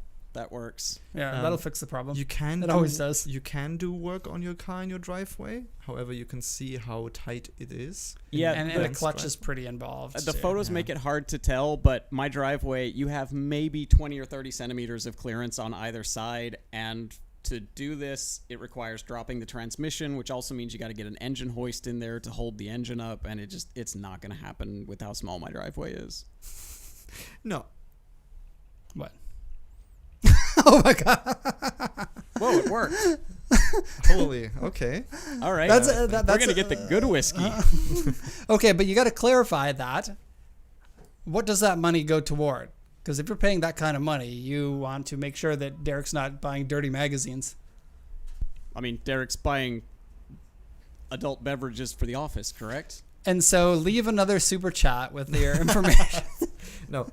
Don't. Thank you very much, by Thank the you. way. And Wow. we'll make sure that Grant can get some of that for his clutch repair. That's very nice of you. Grant, isn't that great? That's amazing. Yes, thank you. And even if it just means that I get to drink away my sorrows a little bit, that helps too. Wow, I'm going to have to ask our accountant how to get that money out of the company. That is, yes. You are an absolute you've legend. you've already bought all the parts, right? Yes, 2 of the 3 packages of them will be arriving today. Because that would be an easy way to get the money out of the company. Because if I actually pay you the money, it's taxable. Clever. You could pay for my loader.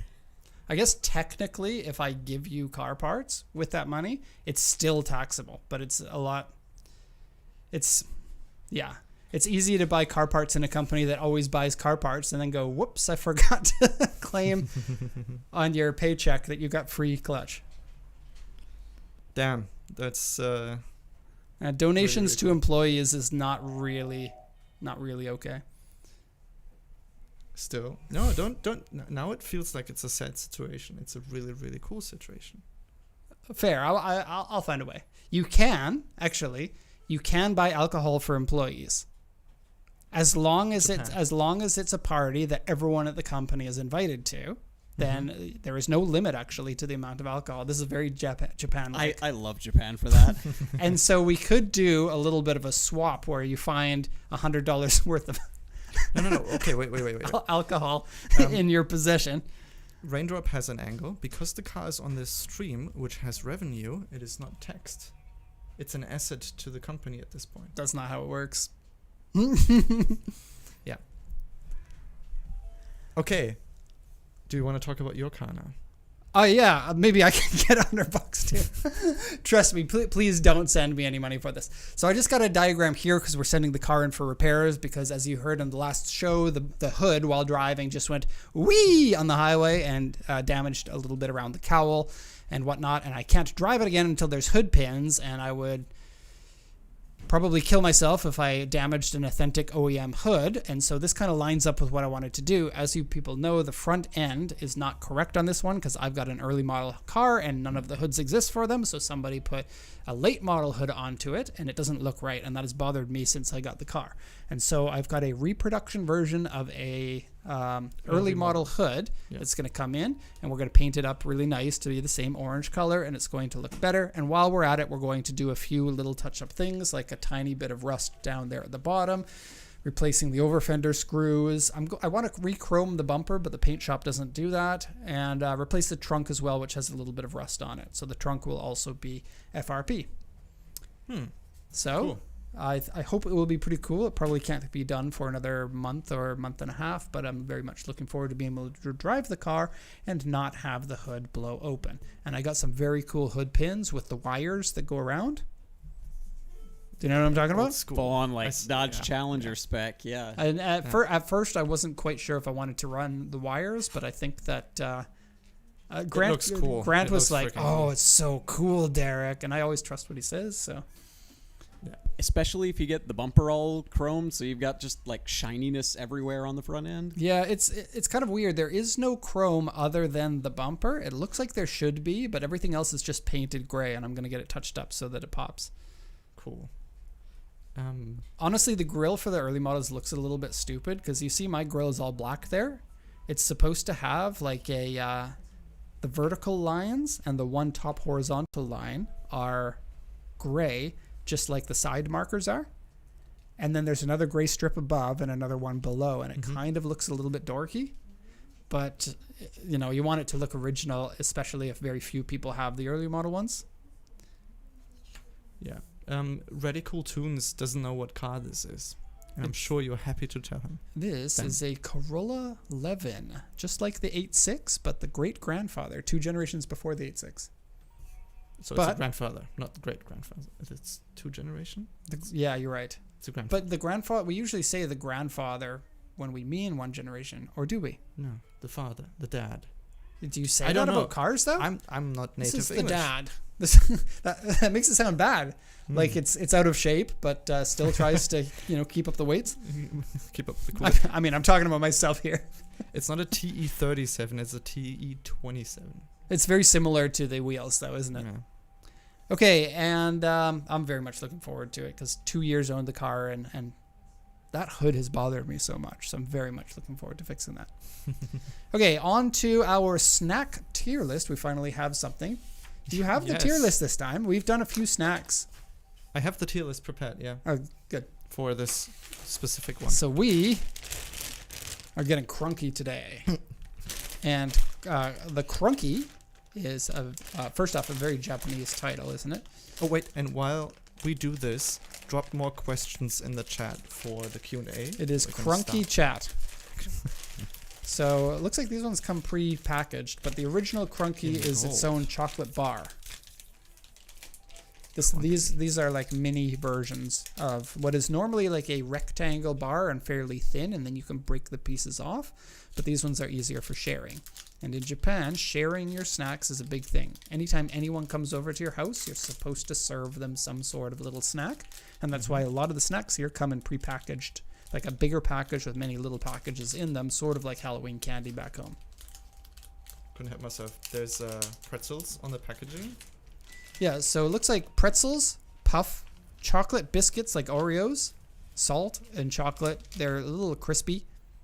There's 15 of them in the package. The package is 300 yen.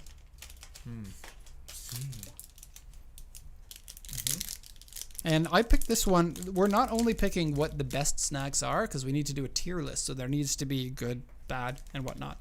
But Crunky is very popular. This is maybe as popular in Japan as Snickers is, even though they have Snickers here. It's along the same lines in popularity. Maybe even a little bit more than Snickers.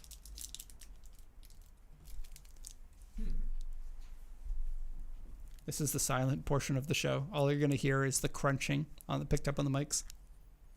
I muted or myself. The crunking. I muted myself. Smart. Can you turn up the gain on mine? I want to make sure that they hear. I think Crunky over Snickers. No.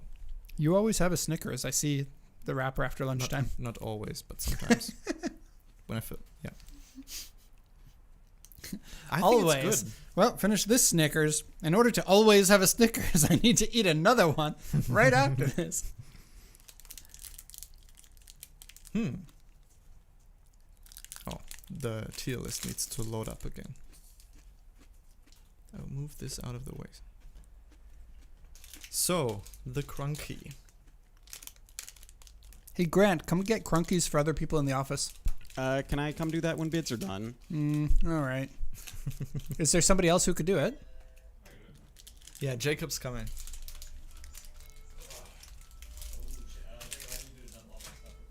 There you go. I don't eat a lot of Crunky. Let us know what you think for the tier list, eh? So I don't eat a lot of Crunky because chocolate's not really my thing. But this one was darn good. It had a good amount of salt to it. That too, very much that. Yeah, salt and chocolate is. Have you ever eaten like potato chips and then chocolate at the same time? Have you ever eaten potato chips with chocolate on top of them? No, but it sounds awesome. One of the best things ever. There's this company called Royce in Japan that makes them. It's one box of it is $15 because it's a high-end chocolatier. But oh my god, it's good. The salt, it's just like what you're saying, the saltiness of the potatoes mixed with the chocolates. Oh, it's so good. Same with that would break our tier list. Same with if you take like chicken nuggets and dip it in a milkshake, you know? Or a hamburger, like we Yeah, showed on the yeah, last show. Yeah, exactly. Idiot. Hey. But so the amount of chocolate you get compared to the inside crispiness stuff is also really good Very good. ratio. So I'm going to do it higher than I originally thought, Mm-hmm. even though I'm not a chocolate lover. But I think that you are, so maybe your rating will have more weight than mine will. Milka is a good choice for mainstream chocolate. What? It's about that Milka is pretty good. I don't know what Milka is. You don't know Milka chocolate? No? The purple cow? No? No? In Japan? I don't see it in Japan too much. Well, I've been here for 20 years. 20 years this August. Milka. No. We might not have it in Canada, or it might be new. Canada only recently got Milka. Oh, okay. Oh, look. Link's eating it. Yeah, has been really popular in Europe and Germany specific. Okay, so now it comes down to where we're going to grade this. Jacob, has everyone eaten? Sorry, we're in the middle of some stuff right now. Oh, they're all They are working. busy and working. You didn't get one? Can I have two? I don't want to. I don't want two, he says immediately after asking for two. I think A. It would be Is a it- hard bargain to call it an S, certainly. So, Crunky's better than Black Thunder. yeah, definitely. So, that would be A. And it's not an S tier, so yeah, put it in an A. Okay. So, is it the same as Choco Pie or the Elise? I would say yes. depends on who you ask. If you ask my wife, definitely not Choco Pie level, because she considers that an S tier. I think it makes sense in there. Yeah. Okay, that's Cool. where it is. We are going into the final section, well ahead of schedule, I might add. Q&A. Wait a second. Start Q&A. Oh, I need to. If we do the Q&A functionality, I need to write something, and then the chat gets to answer. So it's not a Q&A. Oh, it's opposite. Yeah. We're doing a Q&A. Oh. Maybe we can think about what we can do. We should maybe do that once just to see how it functions. Okay. So we got to ask chat a question What's your favorite sweet? in Japan. Ah.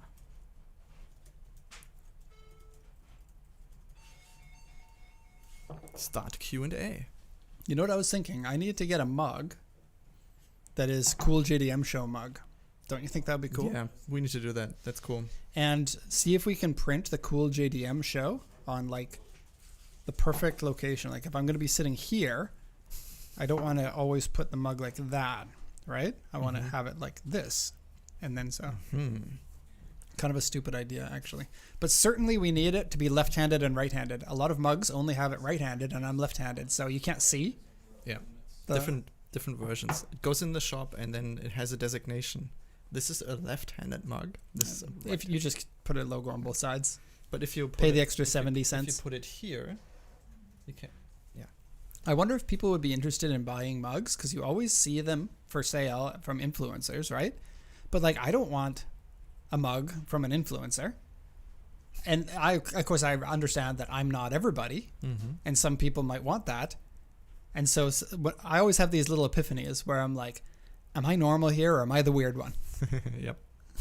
Coolish was an answer. Who's your favorite PCA employee? I haven't heard of that sweet so far. Kit Kat, but quirky.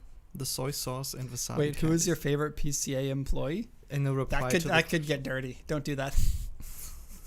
Everyone's gonna say Grant because he's the guy that does most of the business, or most of the direct to customer work, like translating and stuff.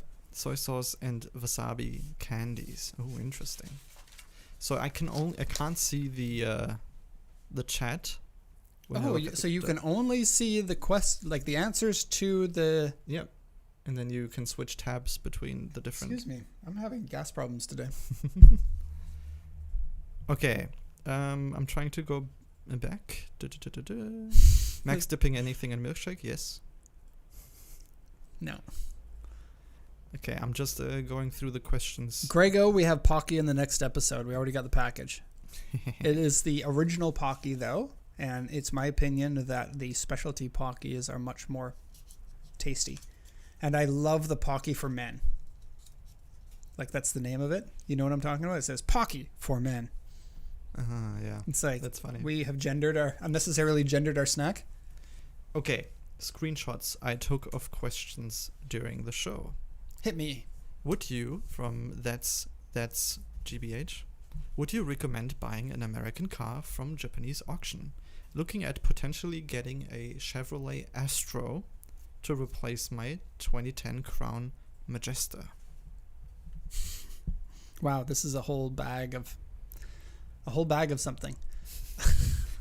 Okay. Okay, let's hear it. so to begin with, if the price and the condition makes sense, then of course, but you have to check that first of all. If it's more expensive to buy and import from Japan and there's no extra benefit, like you can find them in really good condition, then of course it goes without saying you don't want to do that. The Astro van in particular is one of the ones that we're sending back to the USA, and even though I don't know the answer myself, I can only assume that people that are importing them have already done that math, and they've determined that that's a target one that you can import for profits.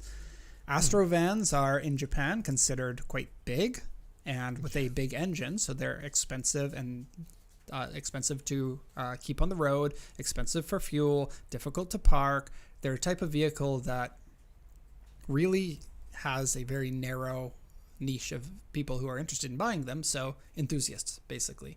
And enthusiasts are more likely to keep their car in good condition because they're bringing it to shows and they're proud of it and whatnot. So Astro vans you can usually get in fairly good condition here in Japan, and or with some Japanese only body styling on them. For example, airbrushed versions of Hatsune Miku or something like that, or Amuro Namie or Shina Ringo. Or body kits like crazy Japanese bumpers, lowered, big wheels, that sort of thing. There's a Japanese style to these Astro vans. Or the ones that are like upgraded interiors, like the Starcraft, can be able to be had here in really good condition. So there is reason for that one. So certainly every type of American car you're going to want to check to see, is there reason to import it? And it's going to be a different answer for each one. Mm-hmm. There are Japanese companies, like the life cycle works like this. The Japanese companies are like, oh, we don't have this American car in Japan. Let's import them to sell them. So they buy American ones, or in many cases, Canadian ones. Mm-hmm. They import them to Japan. They put on lots of markup to make it worth it for them to do this, $5,000, $6,000. They sell it onto their customer for further markup.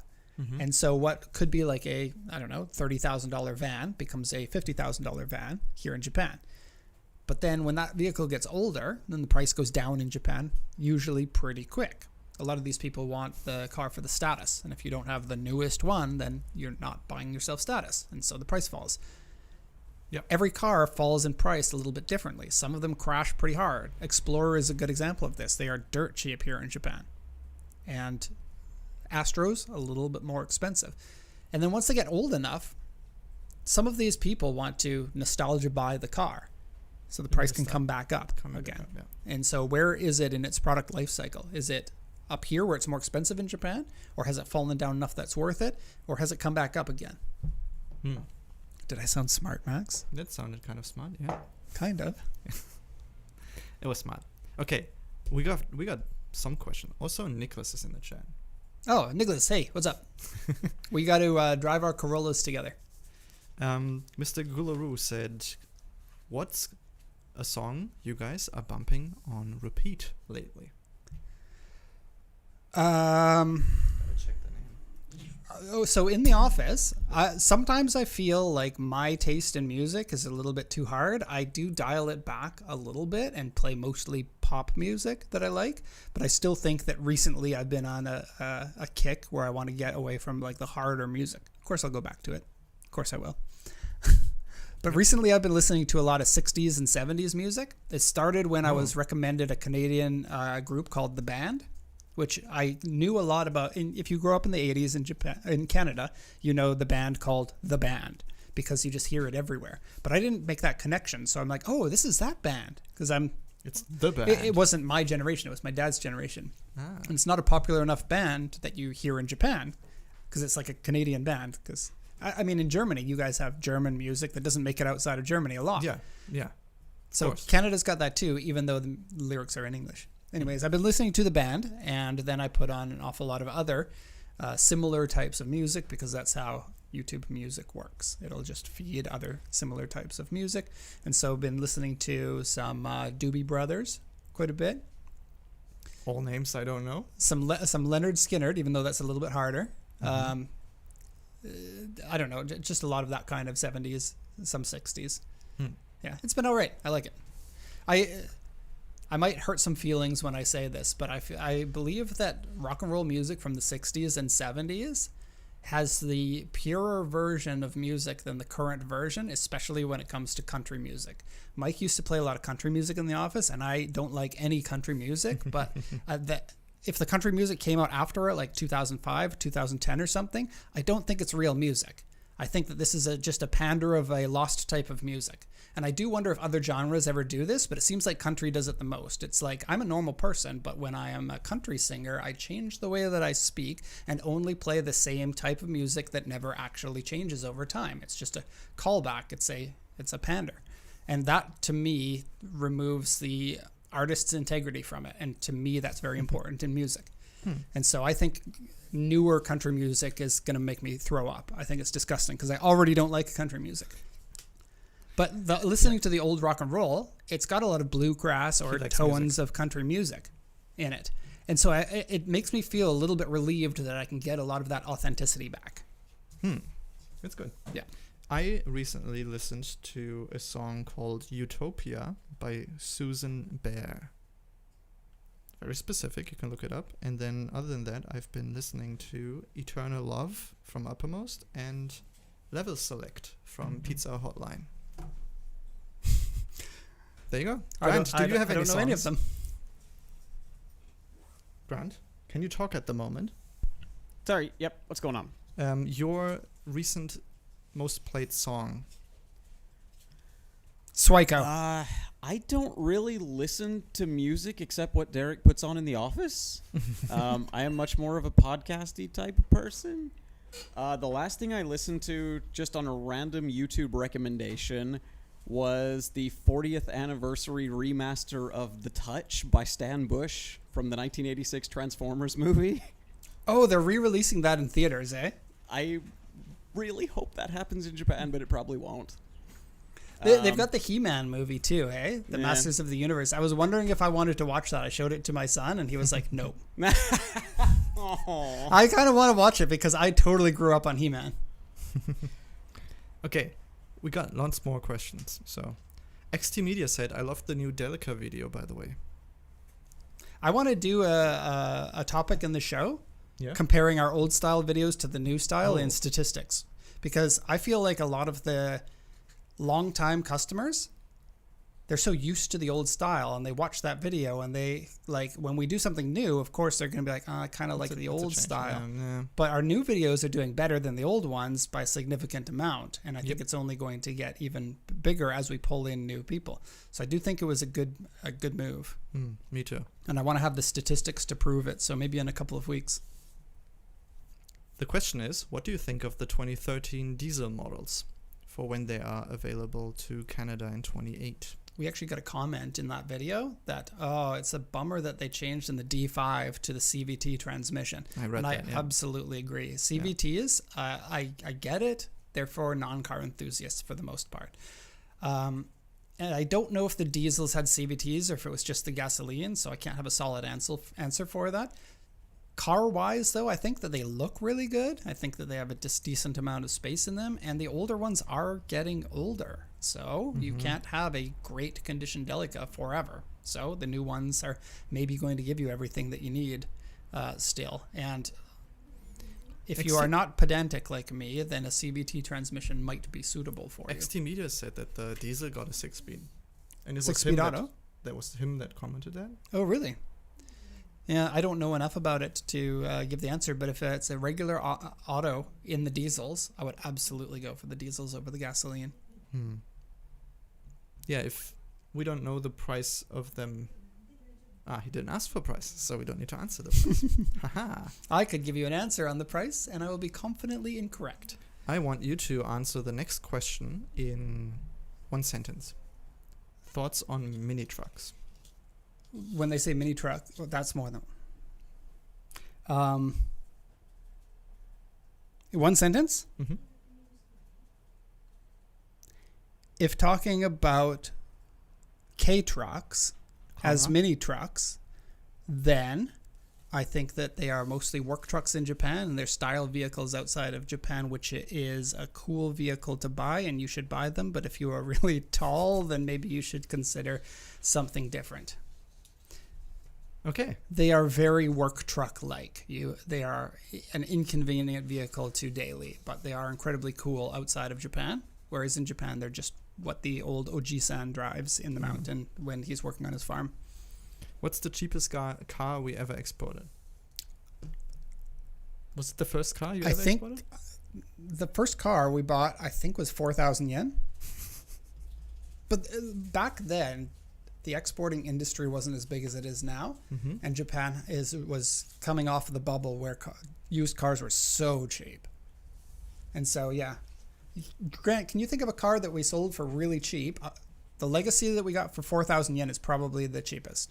Cheapest that I'm aware of. Cheapest that he's aware of. Isn't that a great way to start the company? Yeah. It's a little investment needed. Oh, we didn't even invest in that. That was somebody else's money that we spent. Next question. Has the war in Iran slowed down shipping? Shipping to Canada is delayed, if you're wondering about that. And this is a Canadian fault, not the Hormuz thing. Prices are up, though, about 12 to 15% for most countries as a result of it. They will go back down, most likely, after everything is done, but we don't know when everything's going to be done. But shipping times, as far as I've seen, haven't been changed at all. It is the busy season right now, though, because a lot of companies or people want to bring in cars before the summer. And so that's causing a natural little bit of a slowness. Like every month we'll book 20 cars to this port, and we'll have 23 or something. So we won't get all of them on.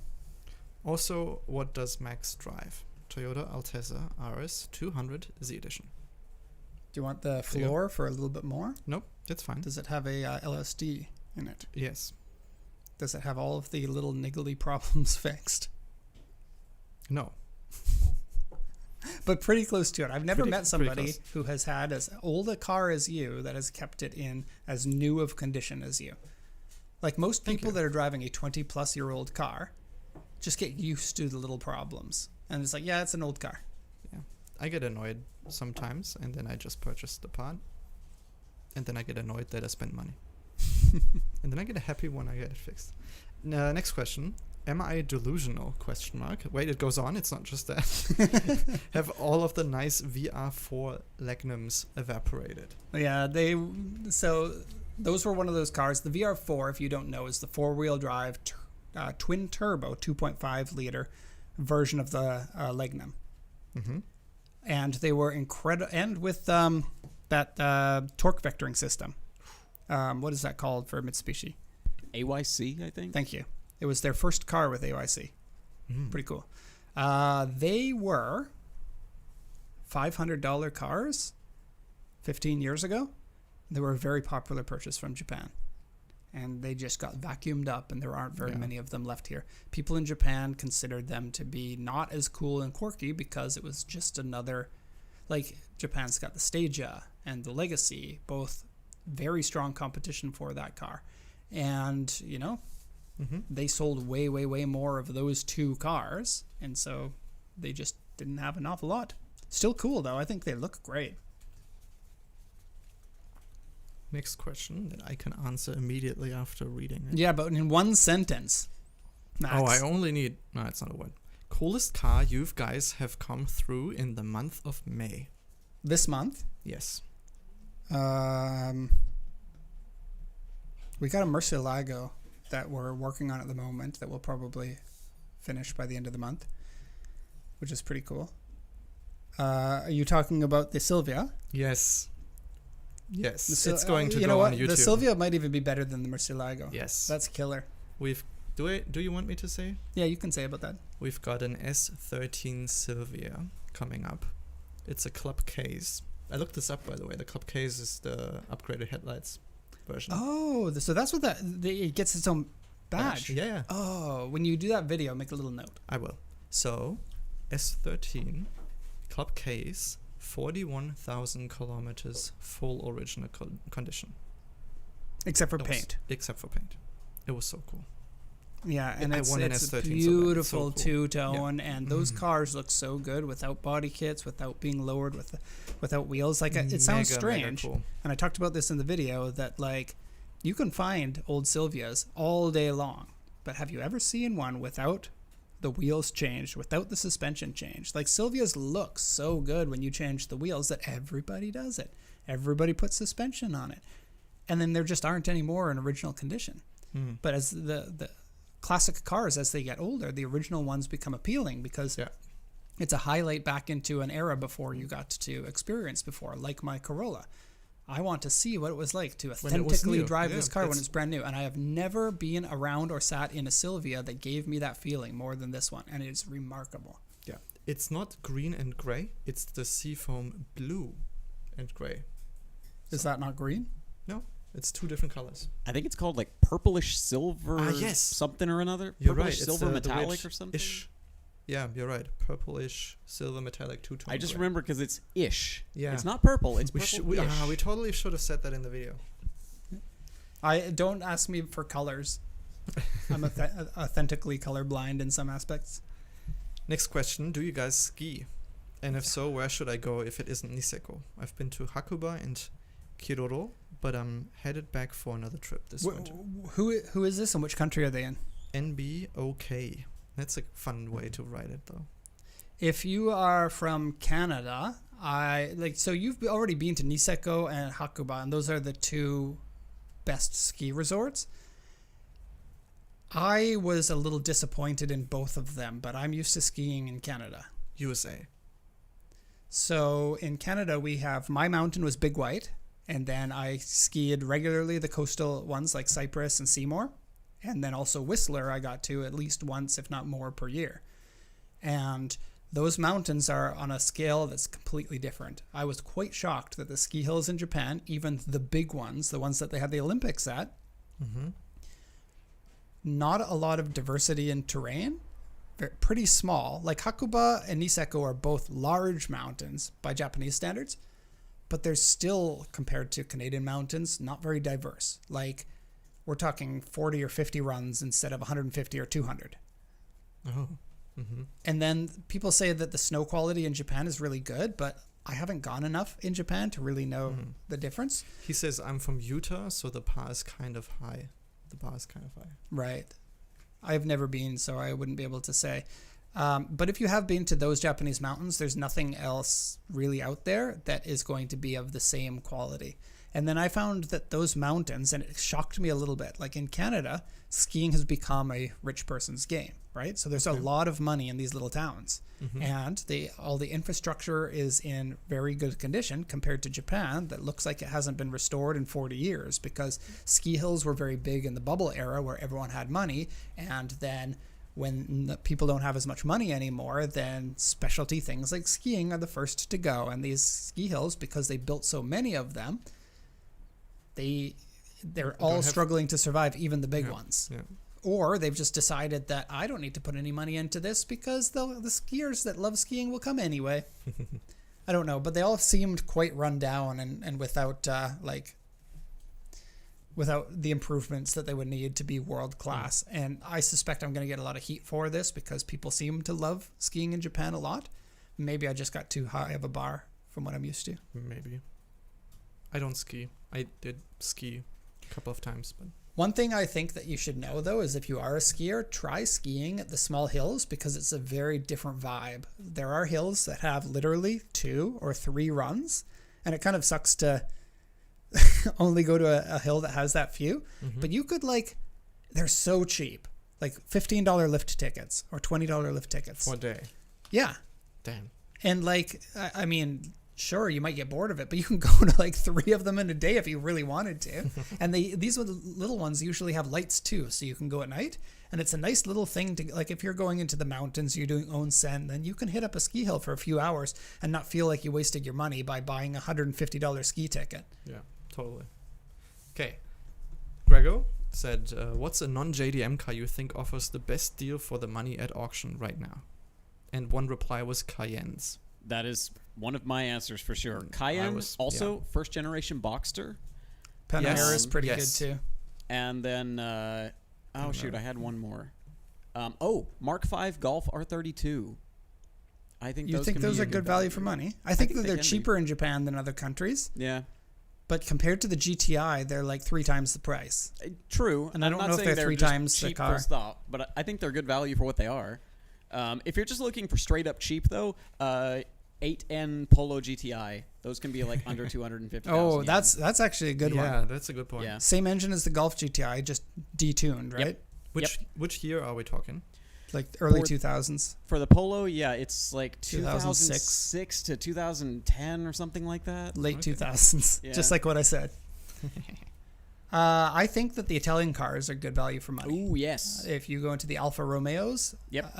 you can get some really cool ones, the GTA versions. If you can get the wagon version of the 156, Those are still pretty expensive for like the 'Cause no- 3.2s and stuff. I guess not good value. Just get them if you can because Yeah. they're so friggin' cool. Well, but no, the other ones like the 2-liter twin sparks and just like anything that's not like 200,000 the, yen, right? The Busso V8s, yeah, or V6s.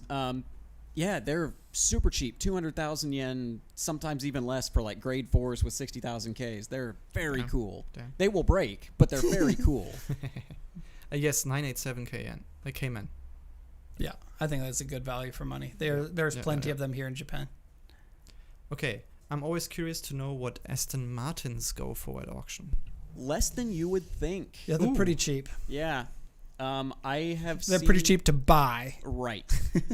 So I've seen stuff like the V8 Vantage, like kind of early mid 2000s eras, go for between 1.75 up to maybe 3 or 4 million on the highest end for Oh. really good ones.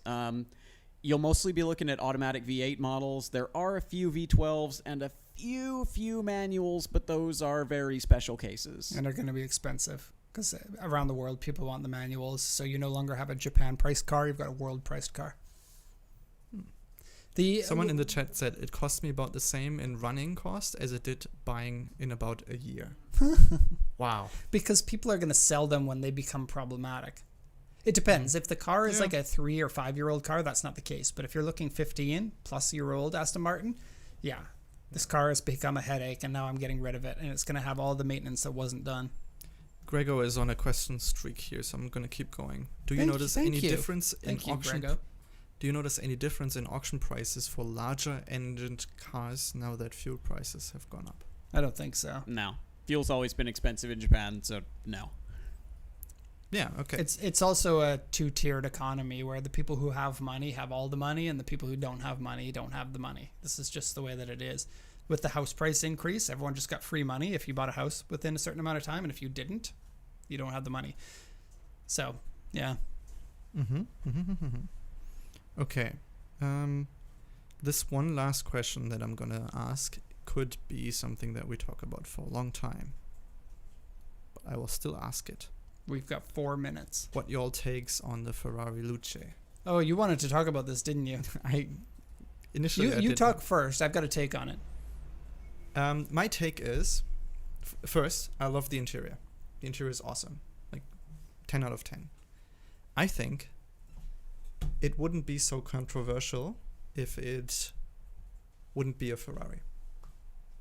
If it had a different company name to it, and it wouldn't cost $600,000. Is there a way we can put a picture up on? So like if it had a Maserati badge instead. Not even Maserati. I would be fine with it being BYD. completely... if it would be a completely new car or brand. Like, I feel like, I mean, this car was designed by Johnny Ive. He was the guy who designed the iPhone. So if it would be an Apple branded car of some sorts, Yeah, it's interesting because they did work together with Apple throughout the production of this. So it kind of is an Apple car, isn't it? yeah, I wonder if any part of this was the car before Ferrari came into it. Because Apple wanted to make a car for a good long time, and they hired people from brands, like this is 15 years ago, Yeah. and then they ended up giving it up. I think people say this car is so ugly. Why would you ever drive it? But I think this. I think this They're not statement. wrong. I think this statement is charged up with what the name Ferrari does in your brain. Sure. The design is not mega bad, but it's not good either. Except for the interior. Interior, I absolutely love. So we got a comment there by Raindrop that says, Big China gonna copy this for $40,000. And my take on this is that I'm not seeing very much in this car that isn't screaming, this is one of 100 different Chinese vehicles. Like, it looks to me very much like a Chinese EV Yeah. from one of those companies I've never heard of before that has some weird, unique feature like the car can jump or it can turn on its spot. That's why I said if it wasn't a Ferrari, Jacob, can you come up to the door? He is not here right now. Grant, can you come up to the door? Yes. We have some unannounced visitors. which is interesting. Hi. Hello, you're all buddy. Can I help you? This is interesting. Transports cars in the UK? We are a car exporter, yes. Do we just want to close down the show at this point? Because we are at the end of it. Yeah, we are at the end of the show. Thank you, everyone, for watching the show today. Hopefully, you learned a few things about the realities of a real car exporter or importer and what they might charge. So, of course, if you have any questions about that, you can send us an email. We have the email address show@pacificcoastjdm.com. That is correct. And then you can go straight into the source of the show without bouncing around Grant or me. It's probably good, right? Pretty much, yeah. Thank you for watching. Yeah, we still got a few seconds, right? Just no. We still don't got that timer, right? Well, goodbye. Bye, everyone. Cause we really gotta go. See you next week on the Cool JDM show. But Abs, What up? I got so much on my plate. Man, relax. Let me demonstrate. Put your headphones on and start multitasking. Listen to the show while running some laps. Then stretching your calves. Then go have a bath. Then let the cat out. Then let the cat back in. Then let it back out again. Then let Yeah, it... we can move on from the cat thing, Abs. I get it. Oh, really? Then get this, Mr. Smartass. You can also listen while attending an art class. Damn, Abs, you did it again. Yeah. Just don't forget to tell a friend. The Cool JDM show, the coolest around. Tell your mom, tell your dad, tell the whole damn town. Tell the doctor, tell the nurse, tell the secretary, tell the librarian in the library. Tell the cop trying to give you a speeding ticket. Officer, the Cool JDM show, don't miss To it. which you'll reply, you're free to go. Cause that podcast is so unbelievable. Hell yeah, I'm gonna tell everyone that I know To tune in to the Cool JDM show.